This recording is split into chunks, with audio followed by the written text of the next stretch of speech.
El siguiente bloque es presentado por la Iglesia Metodista Independiente de Chile. Para la sola gloria de Dios.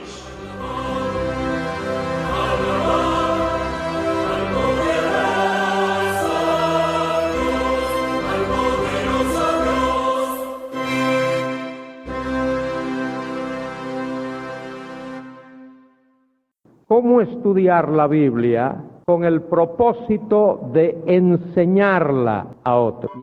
Ayudar a pastores, a maestros, porque vamos a presentar principios que tienen que ver con la enseñanza, y a otros creyentes que querrían también estudiar la Biblia para compartirla con sus vecinos, con sus amigos. Y vamos a comenzar con una definición. La palabra Biblia no ha sido traducida al castellano. Viene exactamente como la tenemos del griego al castellano. La palabra Biblia es plural. Significa literalmente libros. Hay una palabra singular, biblion, que significa un libro. Biblion, un libro, Biblia, libros. Ahora hay algunas expresiones que se utilizan para definir lo que es la Biblia. La primera de ellas es la Sagrada Escritura. Libros escritos bajo la dirección del Espíritu Santo. Hay, además de la Sagrada Escritura, algo que se le llama también el texto sagrado. Es un sinónimo de la Sagrada Escritura. En algunos otros sitios de la Biblia aparece la expresión la palabra de Dios. Esto se usa también en teología, la palabra de Dios, la palabra que viene de Dios, la palabra que fue dada por Dios, la revelación escrita que Dios ha dado al hombre. El hombre necesita una revelación. Dios es capaz y poderoso para dar esa revelación. Y esa revelación ha sido dada, y a eso es a lo que llamamos la palabra de Dios. Hay una cuarta expresión que deseo que veáis, la palabra canon. Esa palabra también aparece en la Biblia, pero nosotros la usamos en su sentido teológico. En su sentido teológico, canon se refiere a la totalidad de los libros escritos bajo la inspiración del Espíritu Santo. También debemos ver las divisiones principales de la Biblia. A esas partes se le llama testamentos. Hay un Antiguo Testamento que abarca en nuestras Biblias desde Génesis hasta Malaquías. En nuestra Biblia en castellano ya explicaré algo más acerca de eso. Y también está la división que llamamos el Nuevo Testamento. Aclaro que la palabra testamento es literalmente la palabra pacto. En el hebreo la palabra pacto es berith, una B de Barcelona, una E, una R, una I, una T y una H. Berith. Y en el griego es la palabra diatheke, día como el día lunes o martes, y luego theke, T-H-E-K-E. Es el griego que significa testamento. De manera que la palabra Antiguo Testamento podría también decirse Antiguo Pacto, y Nuevo Testamento podría decirse Nuevo Pacto. Muy bien, habiendo visto eso, vamos a hablar un poquito del Antiguo Testamento. Hay una forma o un orden hebreo del Antiguo Testamento que difiere del orden que nosotros tenemos en nuestras Biblias. Hablo del orden en el cual los libros están situados o están colocados. La razón de ese orden es que nuestra Biblia en castellano toma el orden de la traducción que se hizo hace muchos años, en el siglo III antes de Cristo, de el hebreo al griego.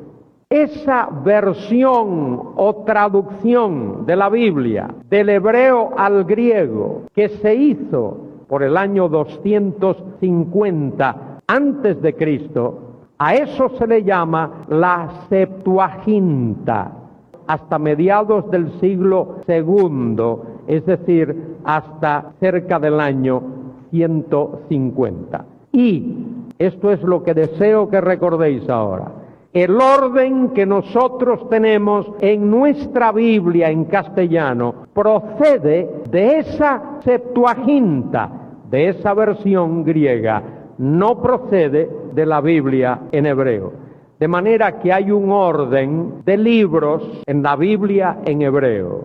Los primeros 5 libros siguen el mismo orden nuestro: Génesis, Éxodo, Levítico, Números y Deuteronomio, y a eso se le llama la Torá, T-O-R-A-H. Torá significa la ley o los 5 libros de Moisés. La Torá, Génesis, Éxodo, Levítico, Números y Deuteronomio. Esos libros, a pesar de lo que dice la alta crítica, fueron escritos por el hombre de Dios, Moisés, aquel que Dios llamó, y allí en el monte Sinaí, en el monte de Dios, en el monte Horeb, recibió la ley dada por el Señor. Ahora hay una segunda división de la Biblia en hebreo. A eso se le llama los profetas. Y los profetas, según la Biblia hebrea, contienen 2 grupos: los profetas anteriores y los profetas posteriores. Los profetas anteriores, comenzando con Josué, Jueces, Samuel, Reyes. Entre paréntesis, vamos a aprender esto esta noche y espero que no lo olvidemos. A ver, ¿cómo se llama este libro? Samuel. ¿Cuántos de ellos hay? ¿Cómo se llaman esos 2 libros? Muy bien, por aquí lo oí correcto, por aquí lo oí mal. No es primera de Samuel, es primero de Samuel. No es una epístola, no es una carta, es un libro. Primer libro de Samuel. Y espero no oír a nadie de los que están aquí de ahora en adelante decir primera de Samuel.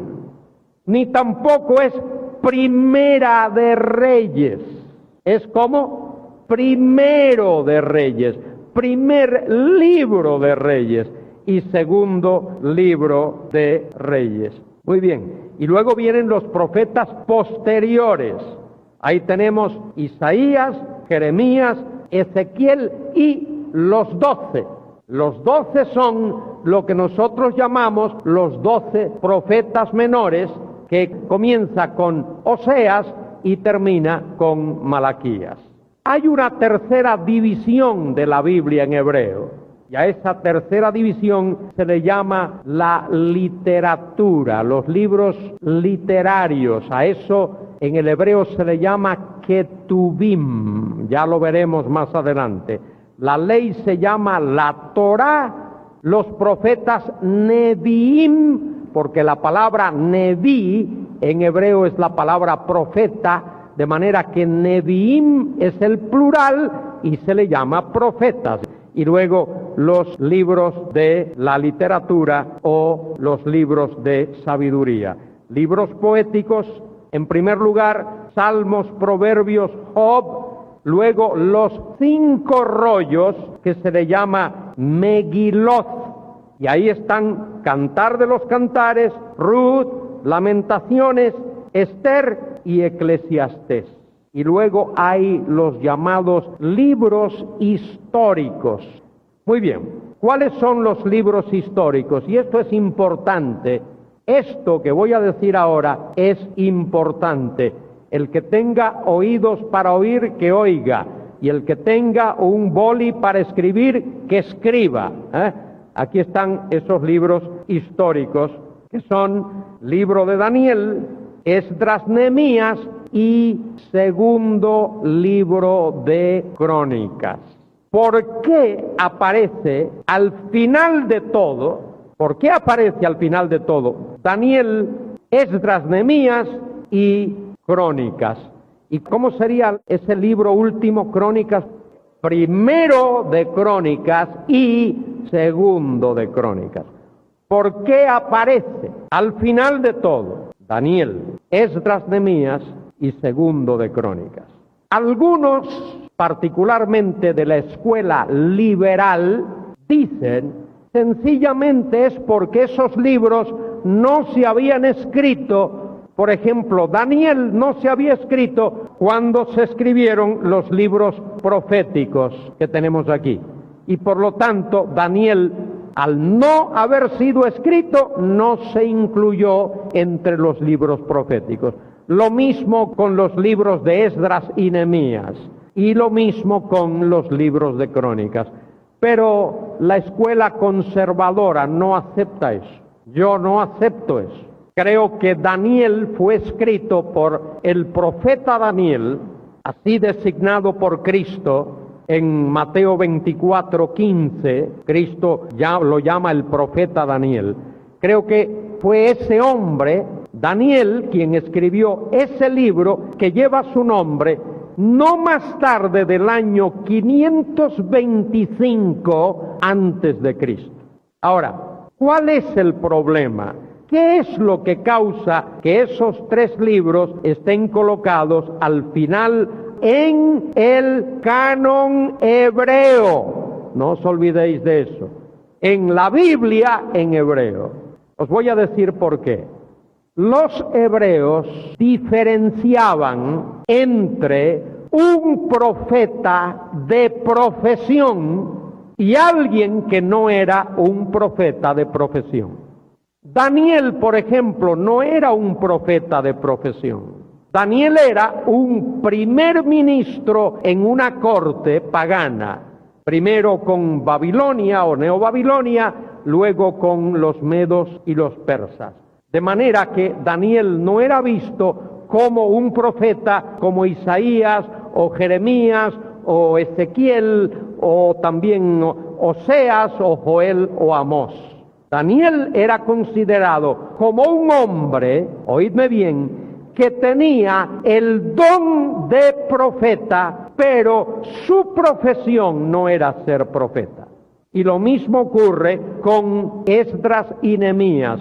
Ninguno de esos dos hombres, Esdras era un sacerdote y Nehemías era el copero del rey Artajerjes. Y quien hubiese escrito el libro de Segundo de Crónicas tampoco era visto como un profeta de profesión. De manera que, repito esto que es importante, en el canon hebreo, estos tres libros aparecen al final de todo porque los hebreos diferenciaban entre los profetas de profesión, su ocupación era ser profeta, y otros que aunque tenían el don de profeta, esa no era su profesión cotidiana. Brevemente vamos a ver el canon del Antiguo Testamento en el griego. Ese es el orden que nosotros tenemos en nuestras Biblias.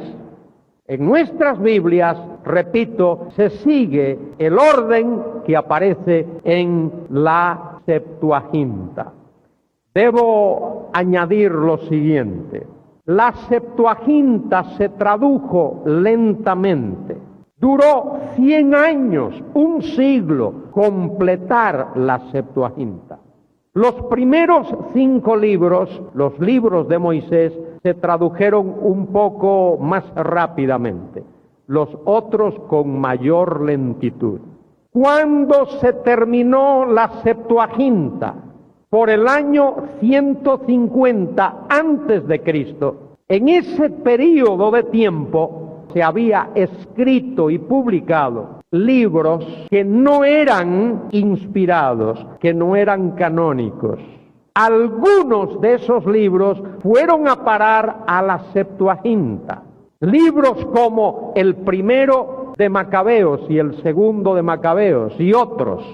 Por supuesto, la Septuaginta fue la Biblia que los apóstoles utilizaron, la Biblia que el Señor Jesucristo citó muchas veces.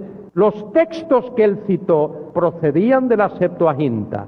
Y también los textos que los apóstoles citan del Antiguo Testamento proceden de la Septuaginta, pero nunca citaron libros apócrifos, ni los apóstoles ni el Señor Jesucristo. Vamos a ver rápidamente cómo aparece en la Septuaginta. Justamente igual que en nuestra Biblia, la ley, que es el Pentateuco, de Génesis a Deuteronomio, luego los libros históricos desde Josué hasta Segundo de Reyes, luego los libros poéticos desde Job hasta Cantar de Cantares, luego los profetas mayores y luego los llamados profetas menores. Ese es el orden que nosotros tenemos en nuestra Biblia y ese es el orden en el cual estos libros aparecen en la Septuaginta. Añado lo siguiente también, solo como una aclaración. En alguna recopilación en hebreo aparece un total de 24 libros. En otras recopilaciones aparece un total de 22 libros. ¿Significa eso acaso que los hebreos, los judíos, como le llamamos vulgarmente, tenían menos libros en su Biblia que los que tenemos nosotros? No. Ellos tenían exactamente el número de libros que tenemos nosotros, solo que ellos unían algunos libros. Nosotros tenemos primero y segundo de Samuel, ellos tenían solo Samuel. Primero y segundo de Reyes, ellos tenían Reyes nada más. Primero y segundo de Crónicas, solo Crónicas. Y luego también unían, por ejemplo, Esdras y Nehemías y algún otro libro. De manera que en el canon hebreo hay exactamente el mismo número de libros que nosotros tenemos en nuestra Biblia, solo que ellos aglomeraban, unían algunos libros que nosotros no unimos. ¿De dónde surge esa triple división? Torá, profetas y en algunos casos solo se llama salmos. Salmos, ahí se incluyen todos los libros llamados de sabiduría o libros poéticos o como se le haya querido llamar. Bueno, eso ocurre muy temprano en la historia del pueblo. Cuando ellos regresan de Babilonia por el año 538 antes de Cristo, ya se utilizaba esa división. Y algunos hermanos seguramente se recuerdan haber leído en el Evangelio según San Lucas, cuando el Señor abrió los ojos de los discípulos y dice que les enseñó que tanto en la Torá como en los profetas como en los salmos había muchas cosas escritas acerca de él. En el capítulo 24 del Evangelio según San Lucas encontramos eso. Vamos a hablar un poquito del Nuevo Testamento. El Nuevo Testamento para nosotros como iglesia es muy importante. Toda la Biblia es importante para nosotros. Segunda Timoteo 3, 16 y 17 lo dice. Toda la Escritura es inspirada por Dios y es útil para enseñar, para redarguir, para corregir, para instruir en justicia, para que el hombre de Dios sea perfecto, enteramente preparado para toda buena obra. Cuando el apóstol Pablo escribió eso, se refería seguramente solo al Antiguo Testamento y pudo haberse referido a algunos libros del Nuevo Testamento que pudieron haber sido escritos ya para esa época. Pero si vamos a la segunda epístola de Pedro, capítulo 3. Vemos allí que el apóstol Pedro avala los escritos de Pablo. En el capítulo 3 de Segunda de Pedro, versículo 14, por lo cual, amados, estando en espera de estas cosas, procurad con diligencia ser hallados por él sin mancha e irreprensibles en paz. Y tened por entendido que la paciencia de nuestro Señor es para salvación, como también nuestro amado hermano Pablo, según la sabiduría que le ha sido dada, os ha escrito casi en todas sus epístolas, hablando en ellas de estas cosas, entre las cuales hay algunas difíciles de entender. Incluso hasta Pedro reconocía que algunas de estas cosas eran difíciles de entender. Las cuales, y ahora viene lo importante aquí, las cuales los indoctos e inconstantes tuercen, y ahora mira lo que sigue, como también las otras escrituras para su propia perdición. Pedro dice que torcer los libros escritos por Pablo, los libros del Nuevo Testamento, era lo mismo que torcer las escrituras del Antiguo Testamento. Es decir, Pedro coloca al mismo nivel los escritos del Antiguo Testamento y los escritos del Nuevo Testamento. Y dice que torcer cualquiera de ellos acarrea perdición. Acarrea perdición. Luego el apóstol Juan en el libro del Apocalipsis, capítulo 22 y versículo 18, dice lo mismo. Vamos a ver un momento los libros del Nuevo Testamento. Encontramos primero lo que podríamos llamar libros históricos. Ahí voy a incluir los evangelios y el libro de los Hechos. Los evangelios nos hablan de la historia de Cristo en la tierra, su nacimiento, su ministerio, su muerte y su resurrección.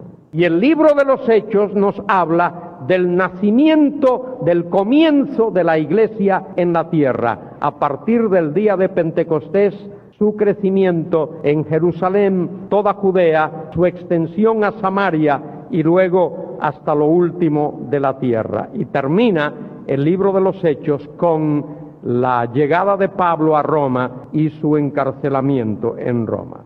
Luego tenemos las epístolas de Pablo. Primero las doctrinales. Romanos, ahora vamos a corregir esto también, porque es que escucho a muchos decir Primera de Corintios. Si fuese Primera de Corintios, eso significaría que los corintios escribieron esa carta y la mandaron a Pablo. ¿Fue así? ¿Fue así? No. Entonces no es Primera de Corintios, es Primera a los Corintios. No más eso de Primera de Corintios. Vamos a hablar correctamente, utilizar el vocabulario correcto. Es Primera a los Corintios y luego Segunda a los Corintios y luego tenemos Gálatas, Efesios, Filipenses, Colosenses, Primera a los Tesalonicenses, Segunda a los Tesalonicenses. Muy bien, esas son las epístolas doctrinales. Una aclaración también. Ese no es el orden en el cual esas epístolas fueron escritas. Probablemente la primera epístola que Pablo escribió fue Gálatas. Algunos dicen que pudo haber sido Primera a los Tesalonicenses, pero yo creo que fue Gálatas, y luego Primera a los Tesalonicenses, y luego Segunda a los Tesalonicenses. Luego Pablo escribió las epístolas a los Corintios, Primera a los Corintios, Segunda a Corintios y Romanos. Y luego desde la prisión escribió Efesios, Filipenses y Colosenses. De manera que hay un orden cronológico. Alguien aquí, seguramente alguien muy listo, estará pensando, bueno, ¿y por qué están esos libros en ese orden? porque ese es un orden teológico. Hay un orden cronológico y hay un orden teológico. Estas epístolas están colocadas en un orden teológico. Romanos es el gran tratado, la gran epístola escrita por el apóstol Pablo, y luego primera a los Corintios y segunda a los Corintios por los problemas que ya sabéis, y luego Gálatas igual, y las epístolas de la prisión, y primera y segunda a los tesalonicenses. Hay otra epístola que Pablo escribió, otra epístola en la prisión también, que es la carta a Filemón. Eso está al final de esa lista. Solo lo menciono ahora porque está ahí. Pero vamos a mencionar las pastorales. Primera a Timoteo, segunda a Timoteo y Tito. No primera de Timoteo. Timoteo no la escribió, la recibió. Primera a Timoteo. Muy bien. Y luego, como he dicho, Filemón. La alta crítica. Luego me preguntáis, ¿qué es eso de alta crítica? La alta crítica solo cree y enseña que Pablo escribió de todas esas epístolas solo 4. Romanos, primera y segunda a los Corintios y Gálatas. Que el resto no las escribió Pablo. A nosotros que no seguimos la alta crítica, leemos sus escritos, estudiamos sus libros, pero no creemos sus postulados, sabemos que Pablo escribió por lo menos 13 epístolas del Nuevo Testamento. ¿Cuál sería otra manera de decir Nuevo Testamento? Nuevo Pacto. Y todavía hay otra manera de decirlo, que no lo he dicho, pero lo voy a decir ahora. Nueva Alianza. La palabra pacto, testamento o alianza son sinónimas. Terminamos viendo las epístolas del apóstol Pablo, las doctrinales, las pastorales y luego una epístola personal, una carta muy íntima escrita por Pablo a Filemón. La alta crítica dice que Pablo no escribió las epístolas pastorales, primera, segunda a Timoteo y Tito, que esas no son epístolas paulinas, pero las evidencias tanto internas como externas apoyan que Pablo sí escribió esas epístolas. Si pudieseis leer en alguna ocasión algunos de los argumentos de la alta crítica para negar la autoría de las epístolas de Pablo y de cualquier otra, algunos de los argumentos son bastante ridículos. Por ejemplo, uno de ellos es el argumento de el vocabulario. Es como si Pablo y los demás autores tuviesen que usar siempre las mismas palabras, cosa que nosotros no hacemos. Si uno de vosotros está lejos en un lugar y le escribe una carta a la mamá, seguramente utilizará un vocabulario adecuado para una carta a una madre. Si uno le escribe al papá, si escribe al hermano o a la hermana, y si le escribe al amigo, pues también el vocabulario variará bastante. Y hay otros argumentos, por ejemplo, el que en algunas de las epístolas la teología es muy avanzada, cosas así como esas, que son argumentos un tanto flojos, un tanto ridículos. Muy bien, hay otro grupo de epístolas a las que llamamos epístolas generales. Se les llama así porque no fueron dirigidas a una iglesia en concreto. Por ejemplo, Pablo escribió a los filipenses directamente, a los gálatas, a los corintios, pero las epístolas generales no fueron dirigidas a una iglesia en concreto. Ahí tenemos entre las epístolas generales la carta a los hebreos.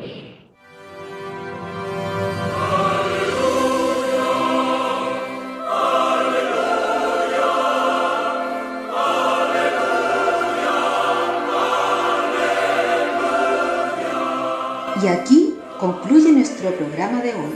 Los dejamos cordialmente invitados a nuestra próxima edición de Palabra Fiel, para ser más edificados, equipados y establecidos en la fe que es en Cristo Jesús, Señor nuestro.